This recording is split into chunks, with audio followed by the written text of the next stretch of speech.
Sugar के मरीज़ों के लिए बेहतरीन इलाज आज मैंने आपको बताना है। बेहतरीन इलाज, जो लोग शुगर से तंग आ चुके हैं और इंसुलिन लगाते हैं और शुगर कम नहीं होती है, तो आज आपको बेहतरीन इलाज बता रहा हूँ। आपकी शुगर इंशाअल्लाह 10 से 15 दिन में बिल्कुल ख़त्म हो जाएगी।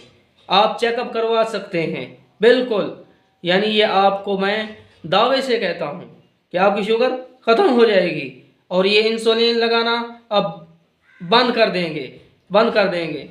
हाँ, तो बेहतरीन इलाज ये है कि आपने एक नंबर जैतून का तेल लेना है, एक नंबर सऊदी अरब से मंगवाना है, एक नंबर, और 2 चम्मच आपने सुबह को लेनी है और 2 चम्मच शाम को लेने हैं और डेली आपने इसको इस्तेमाल करना है 10 से 15 दिन।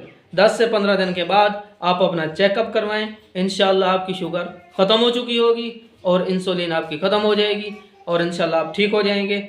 और ये नुस्खा सवाब की नीयत से आप आगे भी ज़रूर शेयर कीजिए।